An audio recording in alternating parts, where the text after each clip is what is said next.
आपण पाहत आहात नव महाराष्ट्र आवाज महाराष्ट्राचा।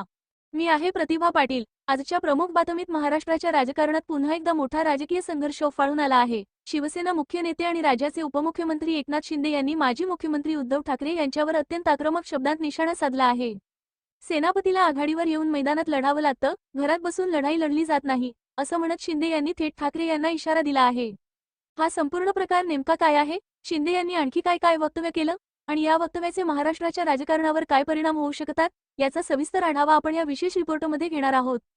शुक्रवारी मुंबईतील गोरेगाव येथील नेस्को प्रदर्शन केंद्रात शिवसेनेचा 60वा वर्धापन दिन मोठ्या उत्साहात साजरा करण्यात आला। या कार्यक्रमात हजारो शिवसैनिक उपस्थित होते। व्यापक शक्ती प्रदर्शन, घोषणाबाजी आणि आक्रमक भाषणांनी संपूर्ण कार्यक्रम गाजला। याच कार्यक्रमात बोलताना एकनाथ शिंदे यांनी उद्धव ठाकरे आणि ठाकरे गटावर थेट हल्लाबोल केला। शिंदे म्हणाले, सेनापती हा घरात बसून चालत नाही, सेनापतीने रणांगणात उतरून सैनिकांसोबत लढलं पाहिजे। या विधानाने राजकीय वातावरण तापलं आहे। राजकीय विश्लेषकांच्या मते हे वक्तव्य थेट उद्धव ठाकरे यांच्या नेतृत्व शैलीवर प्रश्नचिन्ह उपस्थित करणारे आहे। कारण 2022 मध्ये शिवसेनेत बंड झाल्यानंतर एकनाथ शिंदे यांनी मोठा गट वेगळा करत सत्ता स्थापन केली होती। तेव्हापासूनच शिंदे आणि ठाकरे यांच्यातील संघर्ष अधिक तीव्र होत चालला आहे। शिंदे यांनी पुढे म्हटलं, हिम्मत असेल तर समोर या, तुडवायला पाय लागतात।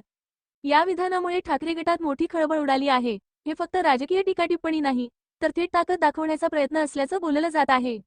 शिंदे यांनी आणखी एक मोठं विधान केलं, शिवसेना ही जमिनीचा तुकडा नाही, ती शिवसैनिकांच्या काळजाचा तुकडा आहे। या वक्तव्यातून त्यांनी स्वतःच्या नेतृत्वाखालील शिवसेनाच खरी असल्याचा दावा पुन्हा अधोरेखित केला। एकनाथ शिंदे यांनी घराणेशाहीवरही जोरदार प्रहार केला। त्यांनी स्पष्ट शब्दांत सांगितलं की पक्षात फक्त नातेवाईक असल्यामुळे संधी दिली जाणार नाही। यातून त्यांनी अप्रत्यक्षपणे ठाकरे कुटुंबावर निशाणा साधला। राजकीय वर्तुळात या वक्तव्याला विशेष महत्त्व दिलं जात आहे, कारण महाराष्ट्रातील राजकारणात घराणेशाहीचा मुद्दा कायम चर्चेत राहिला आहे। या कार्यक्रमात शिंदे यांनी पंतप्रधान नरेंद्र मोदी आणि केंद्रीय गृहमंत्री अमित शहा यांचंही जोरदार कौतुक केलं। ते म्हणाले, देशाच्या विकासासाठी मोदी सरकारने मोठं काम केलं आहे। यामुळे महायुतीमध्ये सर्व काही सुरळीत असल्याचा संदेश देण्याचा प्रयत्न दिसून आला। कारण अलीकडच्या काही दिवसांत शिंदे आणि फडणवीस यांच्यात मतभेद असल्याच्या चर्चा सुरू होत्या। मात्र शिंदे यांनी स्पष्ट केलं, आमच्यात फूट पाडण्याचे प्रयत्न होत आहेत, पण ते यशस्वी होणार नाहीत।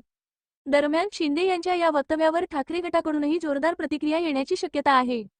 कारण अशा प्रकारच्या आक्रमक वक्तव्यांमुळे आगामी स्थानिक स्वराज्य संस्था निवडणुकांवर परिणाम होऊ शकतो।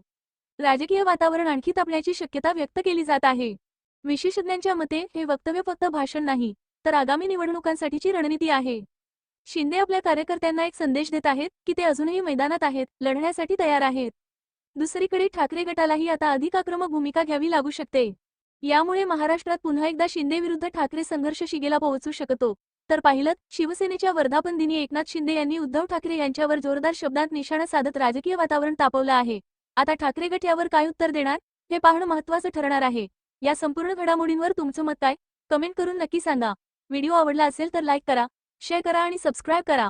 आणि याबाबत आपले मत कमेंट बॉक्समध्ये अवश्य कळवा। पाहत रहा नव महाराष्ट्र आवाज महाराष्ट्राचा।